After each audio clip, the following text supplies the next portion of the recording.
তোমাদের মধ্যে অনেকেই আছো যারা এখন পর্যন্ত ১ বার, ২ বার আবার কেউ ৩ বার, ৪ বারও ট্যাট পরীক্ষা দিয়েছো। কিন্তু একবারও 90 ক্রস করতে পারোনি।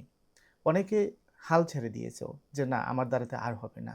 আমি আর পড়াশোনা করব না, আর পরীক্ষায় বসবো না।" কিন্তু একটা হিসাবে যদি আমরা যাই, ট্যাট পাস করতে কত লাগে? 90 লাগে। এবার তুমি যদি একটা ভালো প্রিপারেশন নাও বা বিগত ট্যাট পরীক্ষাগুলোতে তুমি যেরকমভাবে প্রিপারেশন নিয়ে গেছো, একটা বিষয় কি লক্ষ্য করেছো যে ৫০টা কোশ্চেন কিন্তু কমন কোশ্চেন আছে। তুমি যেখান থেকেই পড়েছো, যেভাবেই পড়াশোনা করেছো, তুমি ৫০টা কোশ্চেন কিন্তু কমন কোশ্চেন পাচ্ছ বারবারই। এবার বাকি যে ১০০টা কোশ্চেন, বাকি ১০০টা কোশ্চেন তুমি তুমি তোমার চিন্তাভাবনা থেকে আনসার করছো কিংবা আন্দাজের উপর আনসার করছো। কিন্তু বাকি ১০০টা কোশ্চেনের মধ্য থেকে ওই পর্যাপ্ত পরিমাণ কোশ্চেনের আনসার কারেক্ট হচ্ছে না, যেটা আগের ৫০ এর সাথে প্লাস করে ৯০ প্লাস স্কোর করা যায়। আমি কি বলছি বুঝতে পারছো?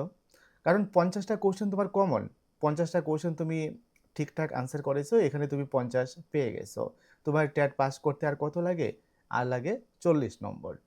কিন্তু বাকি ১০০টা কোশ্চেন তুমি যখন আন্দাজের উপরে আনসার করছো, তোমার কিন্তু ৪০টা কারেক্ট হচ্ছে না।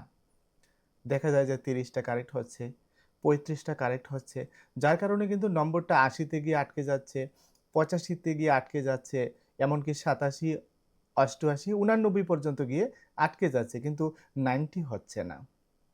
তো আমরা যদি একটু সহজভাবে চিন্তা করি, দেখো ৫০টা তো তোমার হয়েই গেছে, কারণ ৫০টা তোমার কমন হয়ে গেছে। এই কমনগুলো কারেক্ট হয়ে গেছে। বাকি ১০০টার মধ্য থেকে তুমি যদি ৪০টা বা ৪৫টাও কারেক্টভাবে আনসার করতে পারো, তাহলে কিন্তু স্কোরটা তোমার ৯০ কিংবা ৯৫ কিন্তু হয়ে যায়। হিসাবটা কিন্তু খুবই সহজ। কারণ ১০০টা কোয়েশ্চেন তুমি আন্দাজে আনসার করবে, তা থেকে অন্তত ৫০টা কোয়েশ্চেন হবে না, এটা কি করে হয়? তো তার জন্য একটা প্র্যাকটিস প্রয়োজন হয়। কিসের প্র্যাকটিস? প্র্যাকটিসটা হচ্ছে আন্দাজে ঢিল ছুঁড়ে লাগানোর প্র্যাকটিস। তো সেই প্র্যাকটিসটা তুমি কিভাবে করবে? আন্দাজে লাগানোর প্র্যাকটিসটা, সেটাই আমি আজকে ডিসকাস করব। যেমন বিগত ২-৩ বছর ধরে আমি যখন টেটের প্রিপারেশন দিচ্ছি স্টুডেন্টদেরকে, আমি সবচেয়ে বেশি জোর দিচ্ছি মক টেস্টের উপরে। মক টেস্টের উপরে জোর দিলে কি হয়? যেমন কথার কথা, আমি ১৫০ নম্বরের মক টেস্ট নিচ্ছি। একটা স্টুডেন্ট, তার ৫০টা কোয়েশ্চেন কমন আছে, ৫০টা কোয়েশ্চেন সে ঠিকঠাক আনসার করেছে। এবার বাকি ১০০টা কোয়েশ্চেন সে আন্দাজে আনসার করা শুরু করছে। ১ম দিনের পরীক্ষায় দেখা গেল যে বাকি ১০০টা কোয়েশ্চেনের মধ্য থেকে সে আন্দাজে আনসার করে মাত্র তার ২০টা কোয়েশ্চেন হয়েছে। তাহলে ৫০ এর সাথে ২০ যদি প্লাস করি তাহলে কত হয়? ৭০। তো ১ম দিন পরীক্ষা দেওয়ার পর তার মাথায় একটা প্রশ্ন জাগলো যে, "আমি ১০০টা কোয়েশ্চেন আন্দাজে আনসার করলাম, তা থেকে মাত্র ২০টা কোয়েশ্চেন আমার হলো। এটা কিভাবে পসিবল?"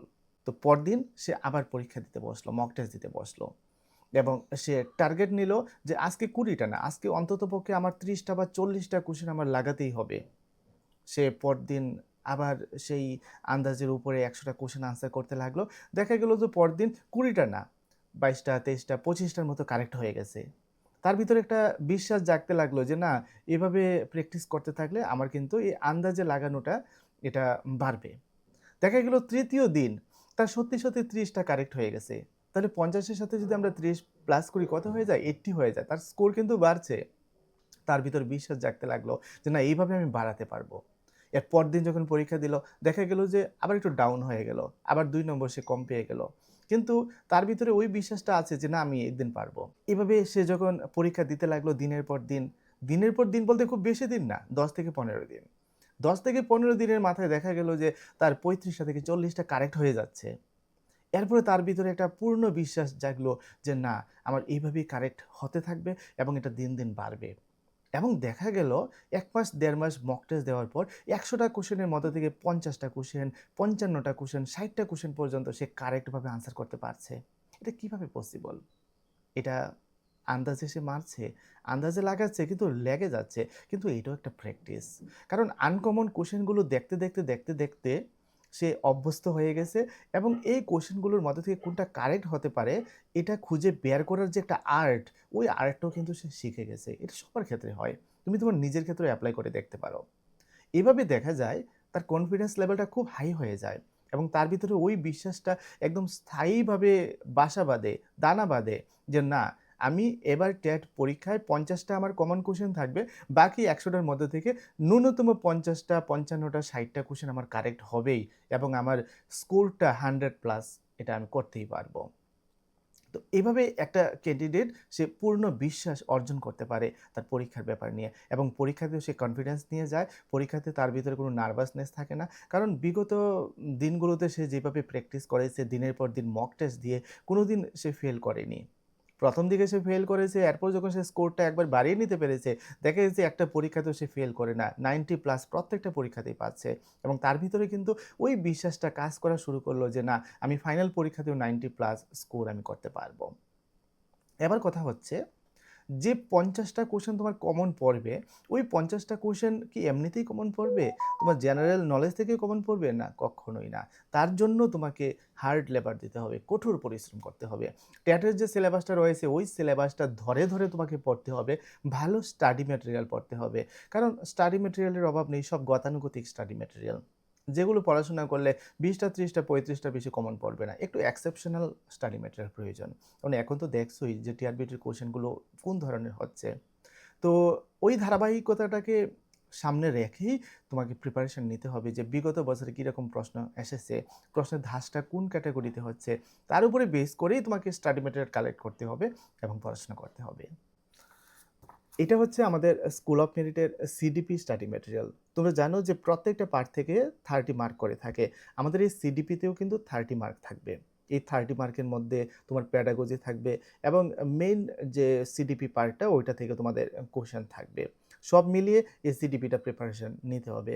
আর সিডিপিতে যে টপিকগুলো রয়েছে এগুলো বেশিরভাগই হচ্ছে কনসেপ্টের উপর। কনসেপ্টগুলো তোমাকে ক্লিয়ার করতে হবে। যেমন আমাদের এই যে সিডিপি স্টাডি ম্যাটেরিয়ালটা, এই সিডিপি স্টাডি ম্যাটেরিয়ালটা আমি তৈরি করেছি বিগত ইয়ারে যে কোশ্চেনগুলো এসেছে, ওই কোশ্চেনগুলোর ধাঁচ অনুসরণ করে। যেমন আমি তোমাদেরকে দেখাচ্ছি, দেখলেই তোমরা বুঝতে পারবে যে ম্যাটেরিয়ালটা কিভাবে তৈরি করা হয়েছে। এটা হচ্ছে তোমাদের ইংলিশ স্টাডি ম্যাটেরিয়াল। ইংলিশে তোমরা জানো গ্রামার থাকবে এবং প্যাডাগজি থাকবে। তো গ্রামারের যে টপিকগুলো রয়েছে প্রত্যেকটা টপিকের কনসেপ্ট তোমাকে ক্লিয়ার করতে হবে। যেমন আমাদের স্কুল অফ মেরিটের এই যে স্টাডি ম্যাটেরিয়ালটা, এই স্টাডি ম্যাটেরিয়ালটাতে গ্রামারের প্রত্যেকটা টপিক এমনভাবে উপস্থাপন করা হয়েছে যাতে করে একটা স্টুডেন্ট কোনো টিচারের সহযোগিতা ছাড়াই সে একেবারে বেসিক লেভেল থেকে বুঝে, বুঝে গ্রামারের প্রত্যেকটা টপিকের কনসেপ্ট ক্লিয়ার করতে পারে। তারপর বেঙ্গলি স্টাডি ম্যাটেরিয়াল। বেঙ্গলিতে তোমরা জানো কবি সাহিত্যিকের একটা পার্ট থাকে, তারপর গ্রামারের একটা পার্ট থাকে, তারপর প্যাডাগজির একটা পার্ট থাকে। তো এখানে কবি সাহিত্যিকের যে পার্টটা রয়েছে, সেই পার্টটার উপরে এমনভাবে জোর দেওয়া হয়েছে যাতে করে কবি সাহিত্যিকের কোনো কোশ্চেন তোমাদের না ছোটে পরীক্ষাতে।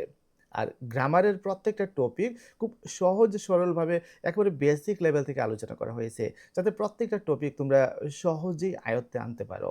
আর প্যাডাগজিটা বিগত টেট পরীক্ষার যে কোশ্চেনের ধাঁচ, ওই ধাঁচটাকে অনুসরণ করে করা হয়েছে। সব মিলিয়ে বাংলা বলো, সিডিপি বলো, ইংলিশ বলো, প্রত্যেকটা পার্ট থেকে 20 প্লাস স্কোর করা তেমন কোনো কঠিন হবে না যদি এই স্টাডি ম্যাটেরিয়ালগুলো তোমার হাতে থাকে। তারপর এসএসটির মধ্যে তোমাদের যে হিস্ট্রি স্টাডি ম্যাটেরিয়ালটা, হিস্ট্রি তোমরা জানো যে প্রত্যেকটা টপিকের কনসেপ্ট ক্লিয়ার থাকতে হবে। অর্থাৎ ইতিহাসটা তোমাকে জানতে হবে। আর ইতিহাসটা যাতে তোমরা সহজভাবে জানতে পারো তার জন্য এখানে প্রত্যেকটা টপিকের প্রথমত কনসেপ্ট দেওয়া রয়েছে।